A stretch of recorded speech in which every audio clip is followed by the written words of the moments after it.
that for you? Growing up Toronto, I wouldn't want it any other way. You know, growing up one of the best up and coming cities, there's a lot of growing up just a lot of hungry people. You know, just people trying to make it, and just growing up right downtown. You know, it just gave me the opportunity to see the fast paced life and just see how hard you really have to work. To really try to make it somewhere. It's like you see all the big buildings, and like growing up, I used to walk like someone owns that building, so why can't it be me? You know, so like I always had like just a different, bigger mindset than just the city. Like I always had like a worldwide mindset. Like when I was growing up, me and my boys used to always say we're international. Like hence my Instagram, international cruise. Like we always tried to do things just different than everyone else, right? So I just always tried to have a bigger mind frame, and then just having just growing up downtown, it instilled in me a lot of just hard work. Just a lot of people to look up to. It was real tough. Hard nosed. You really had to just fight for everything you wanted, whether it's in, basketball court, whether it's outside playing, whether it's, just anything you want, you just have to just fight for it. So that just instilled in me the hard work and competitive nature I needed to just, to succeed in life. And then, from growing up playing basketball downtown, I grew up playing just, in my neighborhood, I brought you there, we went there just, grew up playing on the monkey bars, so I was like grade 5, 6, just playing on monkey bars every single day, just. That was where I was hooping, I never really touched the real rim. I was just on the monkey bars hooping, dunking, and then, I just wanted, everyone else was hooping, and I just really started, taking this hoop stuff serious and just building off each other. I grew up around some of the, best ballers downtown. Like, growing up, like, it was always, I started playing ball with, like, guys who were around me, like Kendrick Lewis, who really, had a good career, basketball career growing up in Toronto, and just, just. 4 o'clock. And then, just, a lot of this, like, I grew up playing in the community center against older guys, too. That's a lot of things that really, took me to the next level, too. I was playing at John Innes Community Center a lot of the times. A lot of older guys, like Chris Johnson was one of the guys who I used to play with, Christian Kabongo, Darnell Walters. These are just guys who are, like, high school legends, like, and these guys, just to see how they were, succeeding. I was, like, grade 7 or 8, and it made me push, and just to see how hard these guys work to get, to where their goals are. And it just made me see, like, this is what you have to do. And I was a young guy playing with them, these guys are all 4 or 5 years older than me. And that just really, made me stronger, made me, more tougher than a lot of the guys my age. So, when I did get back to my age, I was, kind of, killing it. And that's what, that's kind of one of the advantages was, just being downtown, growing up around older people. And just, growing up, quick, like, growing up young, and that just, it kind of gave me an advantage as I got older. I always played against older people, so when it came to my age, it just became easier, it just wasn't no pressure, wasn't no nothing like that. So, just, growing up, I thought it was one of the best places ever to grow up. Like, I was literally talking to my boy the other day about it. Like, I really wouldn't know what it would be like not growing up downtown, like I just, I had the Eaton Center as my playground, like, just, there's community centers all over the place, there's numerous different communities, like, Regent Park, there's Esplanade, there's Bleecker, there's so much different communities that, we all came together as downtown, and just a lot of guys, we all know each other, we all hang out with each other, and we have, a real strong, like, close friendship, like, everyone downtown knows each other, and, like, grew up with each other, we all had times where our friendships were real close, and that just kind of, like, obviously, everyone has different career paths or whatever, but all of us started playing basketball. Basketball was the one thing that brought us together. Facts. We would always, meet up at the rec center and play ball, and it just really got competitive, and we always wanted to be, one, like, just push each other to that next level, like, just always wanted to push each other. Like, if someone's in the gym, like, yo, fucking, I need to get to the gym before this guy, stuff like that. You know how it goes, like, with the hoops. So, growing up around competitive people and that downtown, just having that downtown hunger, it just, it just makes you want to push and just, just really go hard to get to that, achieve your goals. No, that's facts. Because I feel like even me, like, I like the whole energy down here, because it's like, I feel like, yo, you have to work, or there's someone over there waking up at 4 a.m. outworking you. So, like, I feel like downtown doesn't really get, like, the dues you guys get for hoopers. And, like, Kobe said something that was dope, and he's like, we got like, versus us in Mississauga, like, there's less for us to deal with. And you see a lot of guys get caught up in different things. So, like, who are some guys down here that you looked up to and it's just like, yo, I want to get like that guy, or he inspired me along the way? Hoop-wise? Yeah, hoop-wise. So, growing up for me, some of the hoopers I really looked up to, like, there's different periods. Like, you know, like just growing up when I was real young. I remember a story. Like, I always remember, like, when I was young, I was like grade 6. I remember my mom bought me a subscription to Slam magazine. Boom, going through it, reading. I seen Junior Cadogan. I started reading. That was my first time ever reading about him. You know, reading about him, saying, "Oh, this guy's from Jane and Finch. This guy's playing in prep school. One of the first guys to play in prep school, getting scholarship offers. You know, being a grade 9, playing on the senior men's national team. I'm just like, wow, this is someone who's really grew up in, like, you know, in a neighborhood like mine, and really, you know, is out there doing things and doing big things in the basketball thing. I literally grabbed my basketball, went outside to the buggy bars, and I was out there hooping for the rest of the day. Like, that just gave me that motivation to see someone who's like came from a similar environment than me, and just, you know, really go to that next level and just see him like really opening doors and building that Canadian infrastructure for, like, you know, for basketball. That just, you know, it made me really see that, you know, you can really do something with this game. Facts. Like, a lot of times growing up, like, my brother's age group, and, like, you know, guys who are like in their 30s now, they used to always say, like,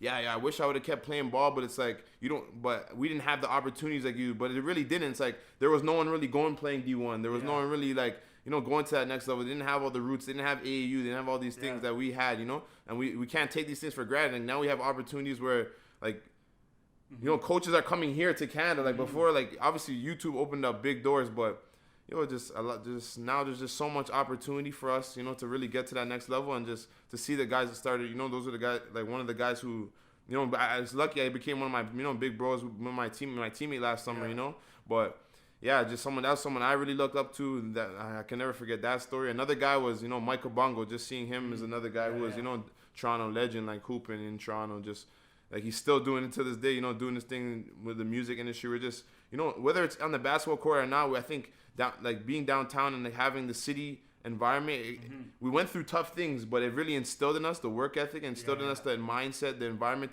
that we could transfer over and use in any aspect of life, you know?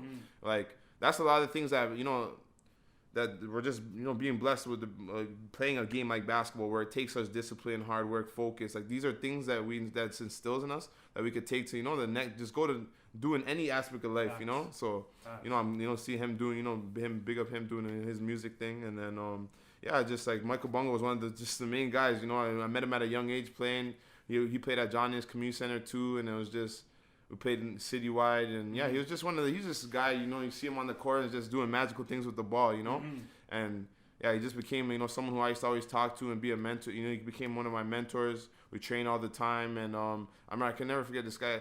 He had one of this YouTube was like this one YouTube first started popping up. He had a mixtape. I think it was like, I forget what it was. He was playing on grassroots, and this guy actually, and then he came back from the tournament and he gave me those kicks. He gave me the kicks he had in the mixtape. I was just like, as a kid, you know, I was like grade 8, grade 9. That was big, you know. And I took those kicks, and I remember I started playing with bounce, and we won like I won 2 championships in those shoes that summer. I was just like, just to see, like, you know, it's really a brotherhood. Like, you know, really guys who are older want to see the young guys, you know, really, you know, just do better, do better than them, and just, so that's a lot of things, you know, that just, you know, being in City Toronto really builds up. Like, those are 2 guys who I really, you know, feel there's hundreds of other guys, but those are guys who I really, you know, are still doing their thing till this day, and are still playing, you know, the game of basketball, and still, you know, trying to, you know, motivate the next generation. So like, those are 2 main guys, and then there's I can go on for days, like, about guys you know, who are really motivating me, but those are 2 main guys that the stories, you know, stuck out to me, and that really motivated me to want to play ball, and just, you know, show that it's possible to, you know, make it from, like, you know, a tough environment, and, you know, and be global with the game. Yeah, exactly. Shout out Michael Bongo and Junior Cadogan. Like, those guys, I used to see them. Well, Mike was my age, but just, like, always hearing about him from Saga, and then seeing Junior and hearing about him, I was like, yo, that's crazy. Like, that's something we could also aspire to be. So, like, with that said, like, you talked about, like, those guys going at prep school and things of that nature in AAU. So, like, you actually had, like, opportunities to go to, like, big time schools like Flip and Brewster, but you decided to stay at St. Max and win OFSA and really, like, make a name for yourself. So, like, what kind of went into that? So, like, originally, like, going into high school, I was originally supposed to go to Eastern Commerce, like everyone else from downtown. You know, I was registered to go to Eastern Commerce, and literally, like, I met the coach Coach Nunzio Corrente. I met him at an All-Star game, like, probably a couple months before. We talked about St. Mike's and stuff, and I was just like, I was against it. I was just like, nah, I want to go where my friends are, what my friends are doing. I don't want to go to all boys schools, just all these, different things. And I went there and I just took a visit, like 1 week before school started, I just took a visit. My mom was just like, take a visit. I just went, took the visit. And I just seen the school, the the atmosphere. I just seen the facilities. I'm like, this is a college atmosphere while I'm in high school. And like, imagine I'm a kid coming from a downtown Toronto school. I'm seeing all these different, these new things. I'm just like, I can't pass. Like, I literally just like, I can't pass up this opportunity. So it's like, literally, it took like a big thing to like literally do the different thing. Like all my friends are going to Eastern Commerce. Everyone I know is going to Eastern Commerce. That was the big powerhouse school at the time. And I was just like, nah, like. I just feel like this is the best thing for my future, like on and off the court, because like that just gave me the opportunity to just be me and like really focus on what I want to do, being separate.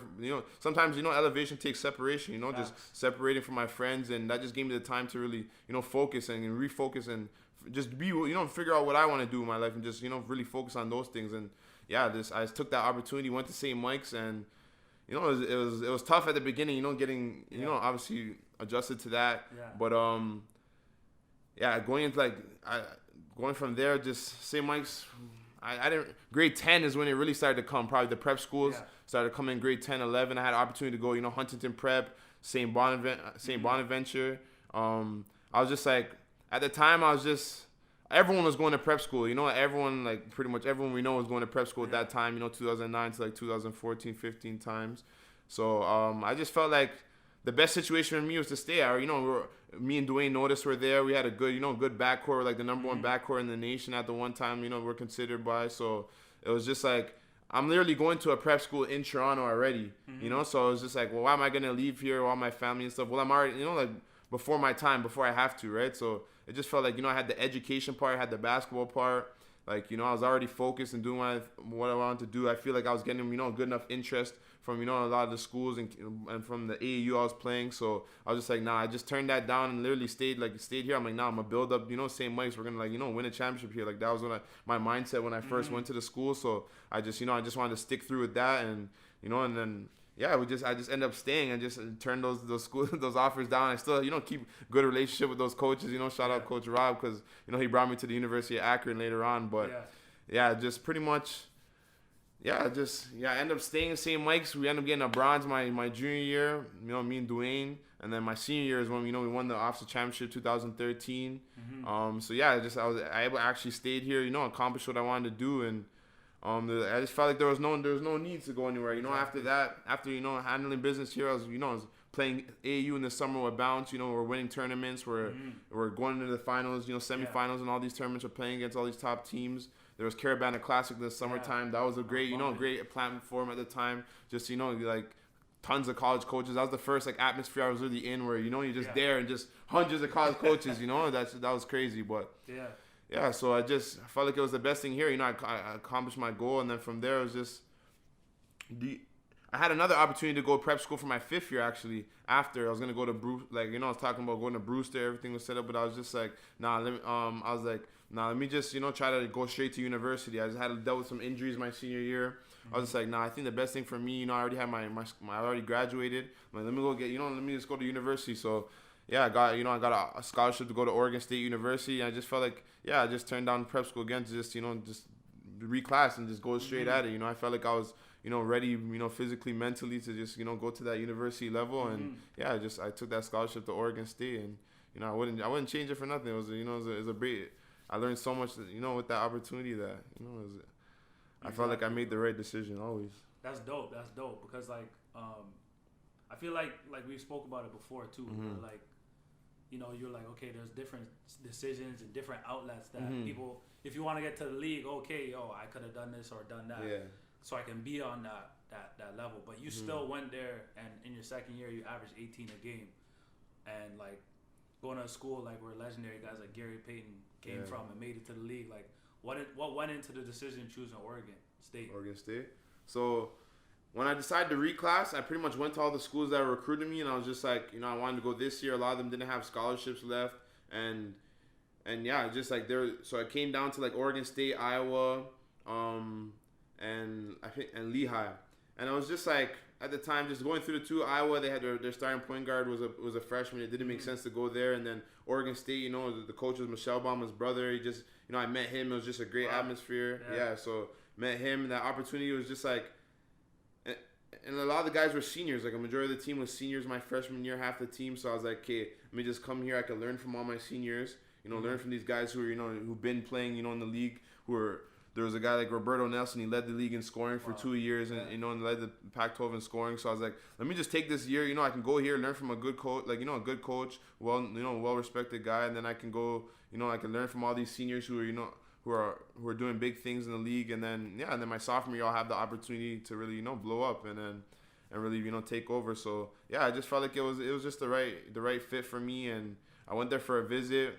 It was my only visit I took, and it just felt like the right family atmosphere. The coaches just made me feel welcome. I love the atmosphere at the university, so it just felt like the right place to be. When your heart's telling you it's right, you just right. So I just went with it. Sophomore year, played under Coach Craig Robinson. It was good. Learned a lot from so many guys. Like like I said, there was Roberto Nelson. Yeah, guy. He led the Pac-12 in scoring 2 years. Played in the summer league. Played in Mexico. Played all over the place. Another guy I played was Eric Moreland. He actually won the championship with the Raptors last year. So learned a lot from him. Like just to see, there's different things I learned from different people. Learned from him. There was another guy, Devon Collier. He plays for the Puerto Rican national team now. Plays in Puerto Rico. So there's like guys who are just all playing high level basketball. I got the opportunity to learn from, and just the amount of relationships I made at that school was just so much. And then. Yeah, my freshman year, and then pretty much new coach came in sophomore year, Coach Coach Wayne Tinkle, and he pretty much he just let us. We came in with I felt like he was I didn't leave after my freshman year because I just felt like he was a good coach, bringing a good framework for us and good leadership. So I just stayed, and then GP2 came in. And my sophomore year we're pretty much we're going pretty crazy. We're doing pretty good. And then I averaged like 18 in the Pac-12 conference. And after that I was like, if they only had that rule that you could put your name in and then and then pull it out, I would have tried, but they didn't have it those days. That's what I'm saying. There's just new opportunities that the next generation always gets. So they always say the younger guys, I don't have this, but it's like you have to look back sometimes, and see from the older guys that these guys, everything we have now is a blessing. Like even with the AAU stuff, like you can go like. These guys all get shoes, get bags. That's like it's given, Like before, it was like we got one reversible jersey, it's like here, there's your thing. You got to go buy your own Nike shoes, all of that, So it's just like there's so much things we take for granted, right? But just like I would have, tested the waters, but that didn't end up happening. My junior year came, minutes cut down, dealt with injuries, just playing, just classic basketball stuff, like competitive. It was a more competitive team. There got a bunch of, 5-star recruits came in, but our team chemistry was good. Like, we ended up, we were winning that year. I think we ended up finished the year 19-10, made to the Pac-12 tournament. Everything, is a great situation for me. I just feel like, it was one of the best years of playing ball. Just fun, just hooping with everyone, and it was just to see what a team comes where everyone's on, when everyone's focused and everyone's competitive and everyone has the same mindset. Yeah. It's like when everyone's on that same front, you can just see what the great things you can accomplish. Like when everyone you just have everyone focused and going to the same thing, and we're able to get like I think we got like a 9 seed in the tournament that year. End up losing to VCU in the first round, but it was just to get those type of opportunities. Like it's a lifetime, one in a lifetime. It was our first time going to the NCAA tournament in like 25 years since Gary Payton. So I learned a lot there, and then going into my senior year, I took a year off. I dealt with injuries, broke my hand, dealt with family stuff. Just came back home. Just took a year off. Was redshirted, was practicing, training, and then after that got the opportunity to transfer to the University of Akron. I just felt like after taking a year off, it was just about the best situation. So me and Coach Tinkle, we talked about it, and we're just like we just felt like it was best for both sides, just for me to take, just try a new opportunity somewhere going into my last year. So, when I got the opportunity, like I said before, talked to Coach Rob. Yeah. Same connection I had from when he was coaching at, Huntington Prep. And like, wow, it's like this basketball world's small. You have to really respect the relationships you get because you never know. One coach, like pretty much, if I would have ruined that relationship in high school, I wouldn't have had the relationship later on, right? So I was just in this game. It comes down to as you get in the real world, it comes down to networking and relationships. So. I had the opportunity, went to the University of Akron, played under Coach Gross. And yeah, just he let me just ball out. Like that year was just he let me do my thing, and it was just a fun free time after having a year off. I just really wanted to cherish the game and really honor the game. And like I just every single day I was at the gym early. I was leaving late. Like it was just literally doing all the little things that I wish I would have did when I was younger. Mm-hmm. But as you get older, that's what you learn. You get to look back and think. Look at all the little things you could have changed. And yeah, just went there. Averaged 15 points my senior year. And yeah, I just had one of my best careers. It was just one of my funnest years, like just with my teammates wise, like met so many great people there, and just I met relationships there I have till this day, So yeah, just going on from there, and yeah, then I was done with the university, like after that. It's a lot of gems there, like I don't think cause even myself, and you, as you said, just learning, okay, there's the hoop side. Mm-hmm. But you gotta also play the game of life with the hoop side. So I feel like unless you're like LeBron or something, you gotta know how to maneuver and network and build relationships. Because if you don't do that, then you kind of you're gonna be stuck along the way at some 100%. Point. So with that said, bro, you graduated with a business degree. Yeah, right? Graduated my degree in finance. I have my bachelor's in finance, and then just I always just knew that. My mom always drilled it to me. How have that plan B, have that thing on the side, but it wasn't even just a plan B. It's just other interests. There's only so much you could do basketball throughout the day. It was always my number one. I gave it up my 100%. But other than that, I was always someone who was good in school and really took my book seriously. I was an honor roll in high school. Wow. I was honor roll in college. So it was just I was always that just took the education side seriously, because you never know playing the game of basketball is a privilege, and a lot of people don't understand that your career could be taken away like this, it's just so I just always I just seen people around me, their careers end just whether it's injuries or just freak accidents, you never know, right? So I just always took the stuff outside of basketball seriously. So finance was always something I'm interested in. So I got my finance degree, and I'm still using that degree till this day.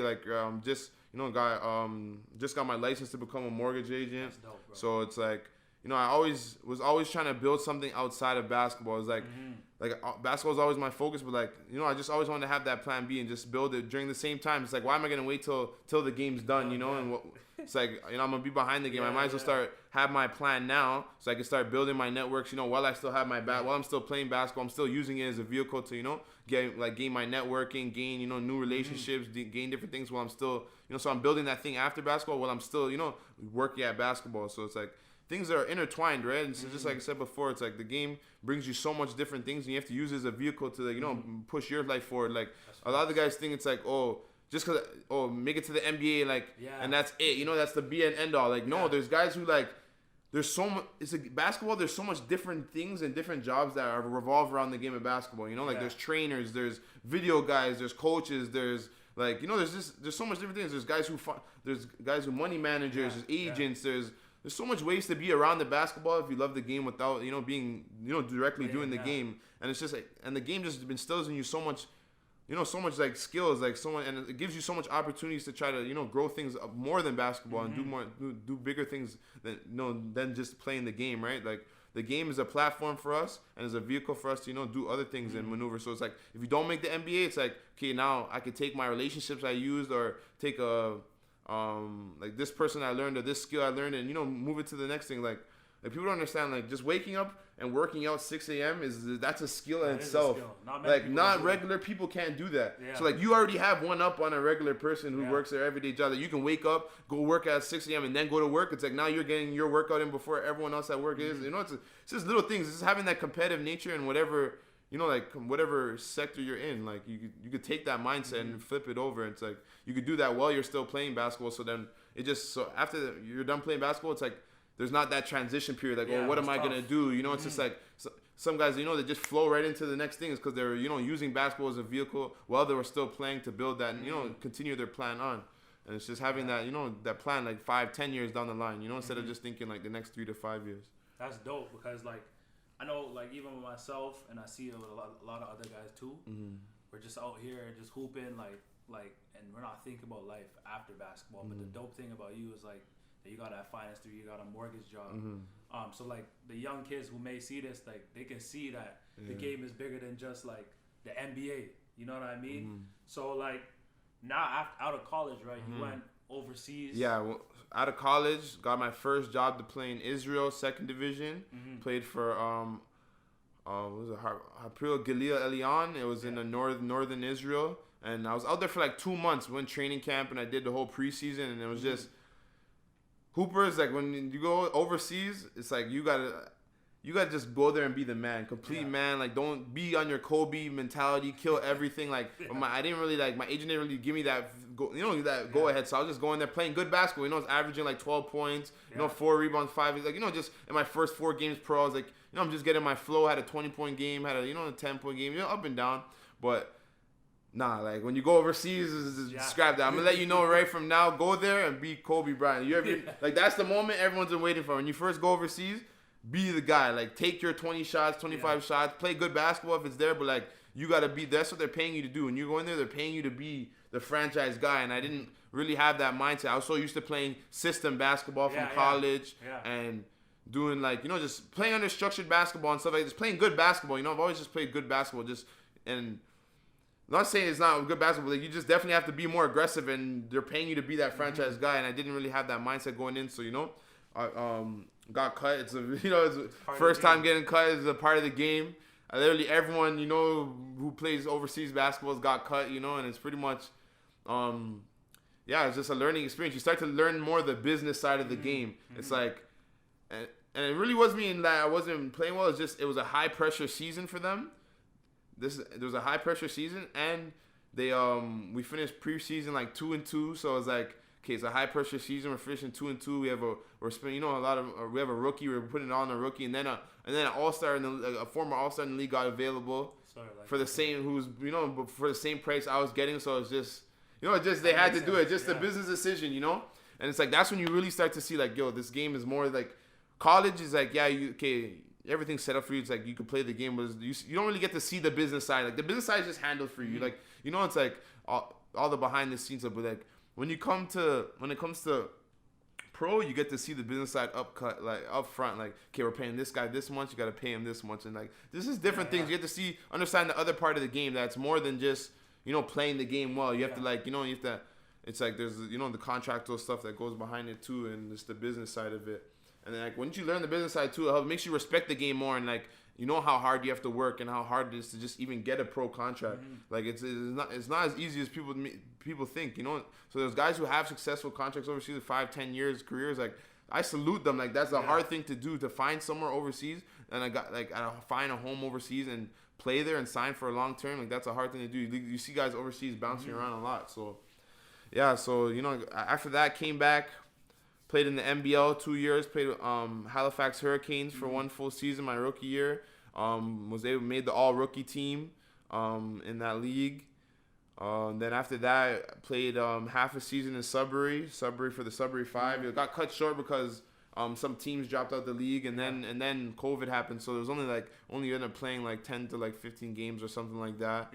And then since then just been I was off because of COVID, and then obviously then CBL came around. That was a blessing, playing in the summer series. So that was a blessing that came around, playing the CBL summer series. I think CBL is future league that's gonna really take over and evolve the game of basketball in Canada. And I was able to play there. We made it all the way, projected to be last. We made it all the way to the finals with the Fraser Valley Bandits.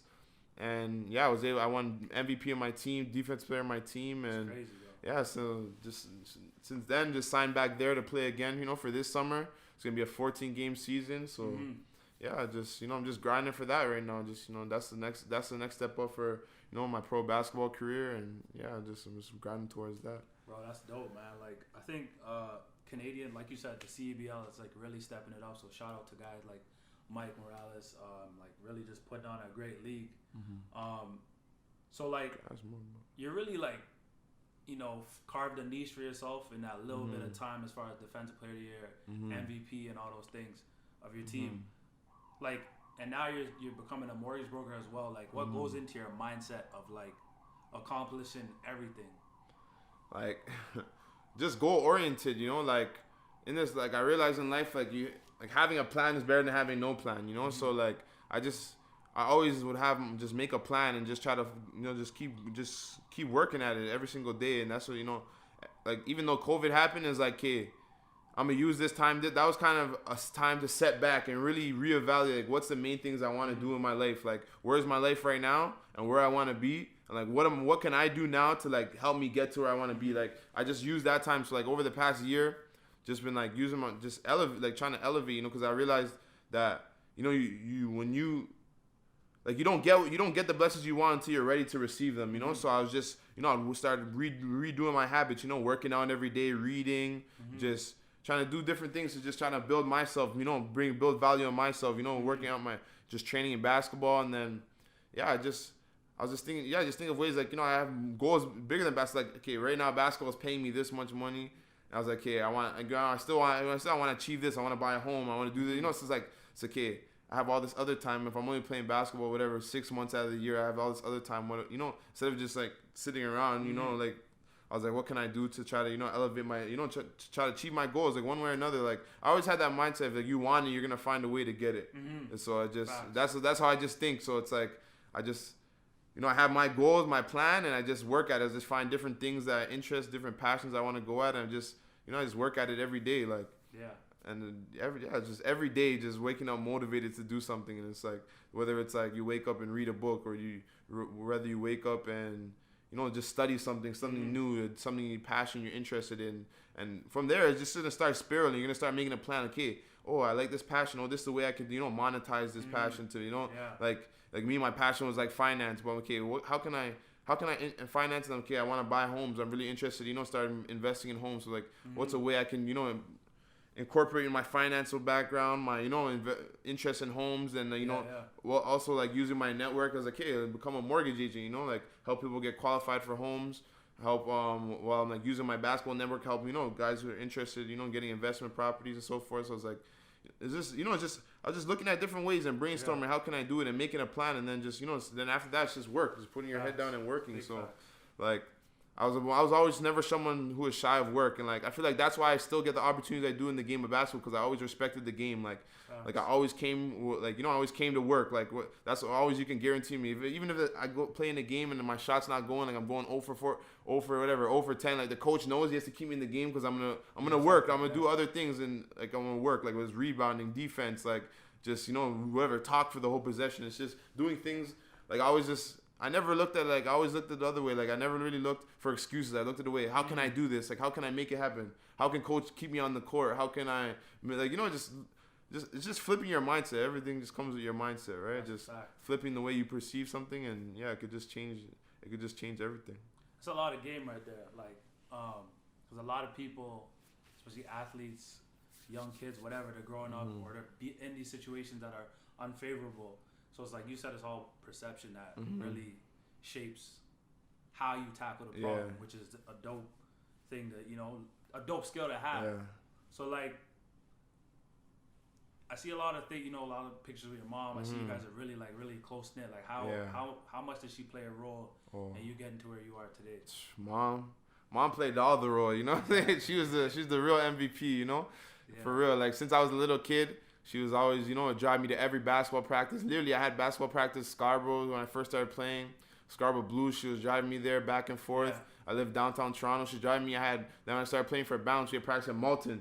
Drive me Malton 3 times a week, like 3-4 times a week. Literally working an 8-hour shift. Not even coming home, just me, like, you know, picking me up from home and then boom, driving me all the way to Malton to go. So it's like, just to see those type of sacrifices, that's what really, like, you know, instilled in me a lot of the hard work and like what it takes if you want something. Like my mom, she wanted me to like play basketball, you know, if that's what I wanted to do, she was willing to do whatever it took. Like literally, I seen my mom, like us, like literally her take half the grocery money and like pay for me to go to an AU tournament. Like literally, like that's how deep it like really was. Like that's how my mom like would like, you know, grind and do whatever it took, you know, to make me, you know, fulfill my goals. And I was blessed to have that, you know. Like a lot of people don't have that, a mom like that or a parent like that, you know. Like some people, you know, they have one parent, some people have 2. Like some people have no parents that are just out here, like, you know, they're the parent of their family who have to raise, you know, a bunch of siblings and stuff like that. So it's just like mom, like my mom, and she played a big role. She would even drive my other my other friends, you know, to go play, like who, you know, their mom didn't have, you know, have a vehicle to drive. She would bring them to practices and stuff like that. Like she was really that basketball mom that just, you know, wanted to like help the kids, and you know, just so she played a big role, and she always like helped me make, you know, the right decisions. Like even when I couldn't see it at the time, like she was the one like pushing St. Mike's, like. Even though I couldn't see it at the time, she's like, no, trust me, like this is the right decision. I trusted my mom at the decision, you know, and went with it. And like, yeah, just that became one of the best decisions in my life. You know, I feel like it was one of the situations that really separated me and, you know, got me to that next level. And, you know, just mom's always known right. So she like, you know, I just always followed her with that. And yeah, she played a big role. She was willing to sacrifice whatever just to help me, you know, achieve my goal. And that just, you know, helped me, you know, was able to focus in a little bit more on basketball. Where a lot of people, you know, growing up in downtown Toronto where they had other, you know, things they had to focus on. Yeah. And it was just like they could have been great basketball players if they just had, you know, didn't have to worry about watching their little brother or, you know, making sure everyone ate in the house. Like maybe they could take that time and energy, you know, towards focusing on the game. Like the game of basketball is an art. It's an art form. Like it's like you play best when you're just not thinking. You're just, you know, flowing in a game of flow. And like to know to get in that type of flow state, like. You can't be stressed, you know what I'm saying? You have to just be living in the moment, and you can't be stressed. So, like, if you have all these other things stressing you, like, okay, what am I going to eat today? I got to worry about, like, you know, worrying about all my little siblings, worrying about all these different things. And it's like, if you didn't have, that's why it's so hard to, like, come out of, like, you know, a tougher environment, like a low-income environment or, like, you know, different neighborhoods, because it's like, there's other stressors that kids are worrying about with it. So, it's like, when they come to basketball, when they come to the court, it's like the last thing on their mind is, like, basketball. And it's like, you know what I'm saying? So it's like, yeah, let alone like get their education, you know, like let alone even like being able to focus in a classroom. It's like, so it's like being able, yeah. So it's like just being able to have a mom that, you know, to be able to like that always, you know, made sacrifice for me. It was a blessing, and I really, you know, I always use this. Like I always said, like, you know, if someone's like, you have these people in your life who are, you know, willing to sacrifice for you, it's like you gotta cherish them. Or if you have these opportunities that, you know, your life is going a little bit easier than other people, just always remember, like, someone always has it harder than you, you know? So I always had that mindset, like, someone's always working harder than me, someone's always, you know, has it harder than me. So it's like, you know, I always just appreciate what I have, and, you know, I'm just blessed and just made it work, right? That's dope. So, like, to the little kid who, like, grew up in similar situations as you, like, what are, like, maybe, like, 3 pieces of advice you would give them and be like, yo, follow this? First things first, have a plan. Write your goals, like, write your goals down, write your plan down, whatever you want to be in life, write it down, and then visualize it, like, every single day. Like, write it on your mirror, write it down, like, whatever you want to be, read it, have a paper, write it down, read it every single day. Just get it in your mind so that your belief is so strong that you're going to achieve that thing, that nothing outside of your mindset or in your environment that's, you know, that this little box is going to, like, stop you from achieving that. You know what I'm saying? It's like, that's literally what I had to do. Like, literally, I was writing down, okay, I want to go Division I basketball player. I want to do this. And I was literally, like, had my plan. And I was like, okay, I'm blocking out. And, like, I literally believed in myself so much. Like, literally, there's so much different people telling me different things. I'm just like, nah, I know I'm going to achieve this. And I have my plan. I just get to work. You know, it's like having that. First is like having the plan, having the vision, believing it, and then just getting to work and just doing it. Just blocking out everything, all the distractors. Like, there's no excuses if you want something, right? Like, you can make the excuse, but then you, like, you know, it's just, you're gonna just, there's no excuse if you want it. Just make it happen, right? Like that type of hunger, having that type of hunger in any type of field you're in is gonna just, you're gonna achieve it. You're gonna get to that next level. So it's just like, yeah, if anything, is just block out everything. Have your plan, write it down, visualize it, work towards it every single day, and then it's just like, just keep doing it every single day. Like, literally figure out. Like, people are like, yo, how you so strong? Literally, I was a kid. I used to be like, if I didn't have a gym kit, I'm just going to bang push-ups for the day. Yeah. You know what I'm saying? Like, just get my sets in for the day. I was literally like, what can I do today every single day to get better? Yeah. Like, even, like I said, like, you know, whether it's, you know, read a book, whether it's research, whether it's do different things. Like, what can I do to get better? So it's like every single day there's a way you can get better physically, mentally, like, you know, like spiritually, whatever, you know, like religious, whatever, you know, whatever you follow, right? So it's like every day is a way to push yourself better and create more value in your life. It's like, as you create more value in your life, you're gonna attract the things you want. You won't have to chase them, right? So, yeah. So that's why I tell the kids, you know, for the next generation, is just have your plan and just block out all the distractions. Like I have my brand coming up, you know, built different. It's like I always try to do the different thing and just be built by my experiences and what I do. It's like I always built my life differently than everyone else. That's how I have my mindset. It's like I just appreciate the way my life is different than everyone else, and I'm just gonna have my plan and focus and make it happen. Like, and that's what it is to be built different. You know, like I'm built by my plan, mindset, and like the things I've been through in my life, whether it's hard, whether it's good, like that's what built me and instilled in me all the skills and the you know the skills and mindset to, you know, achieve the things I want to achieve. So yeah, it's just, you just have to really just, if you want something bad enough, if you're gonna make it happen, there's resources out here. You know what I'm saying? It's like not being scared. It's getting over that fear that you have. That's like to just reach out to people and like, or fear that's like not gonna work, and just try it. Just as like we literally have nothing to lose. Like the biggest risk people don't take is the biggest risk people don't take is the not taking a risk. You know, and it's like you just gotta, you know, just get over that you know, that little feeling in your stomach and just just go after what you want. Yeah, shoot the ball, shoot that, like just keep shooting the ball, like,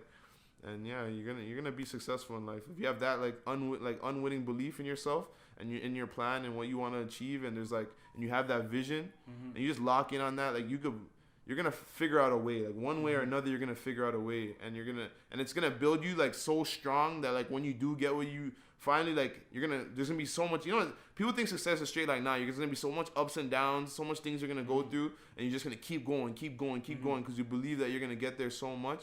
And it's like you're gonna be so strong that when you get there, it's gonna be built on a foundation for so strong. Even if you get there and lose it, you could do something else because you have this foundation of, like, you know, mindset, like hard work, value that you create in yourself that's so strong that, like, you could just do whatever, you know, anything you plan and grow in there is like, it's gonna spring up. So yeah, it's just, that's what I had. That's like pretty much all I could say, you know, for the next generation to really get it. And no, for real, like, gotta salute guys like you, bro. And I feel like it doesn't happen enough, and that's why, like, it's part of why we built this platform, because it's like, you don't have to be in the NBA for, like, someone to say, like, or appreciate a guy's greatness, because it's just like, there's so much things people don't know that people go through and have to overcome, whether you're playing the CBL, like NBL, NBA, overseas, whatever. Like, there's a lot of legends in the city, so you're one of the guys, so, like, we have to pay homage, bro, and just appreciate shout out to you, bro. You know, I appreciate you, man. Know. Shout out to Northway, you know, for putting up one of the, you know, newest platforms, gonna really, you know, show the culture from the ground up, and really, you know, just building and then really giving appreciation to guys who deserve it, you know, guys who, you know, built the foundation of Canada basketball and really, you know, build the foundation in the city, whether it's basketball or not, just doing great things in the city to help, you know, push the young guys forward. And, you know, I just salute to you for that. All right, brother. No, bro. Appreciate it. Thanks for having me. Yes, sir. Jeez.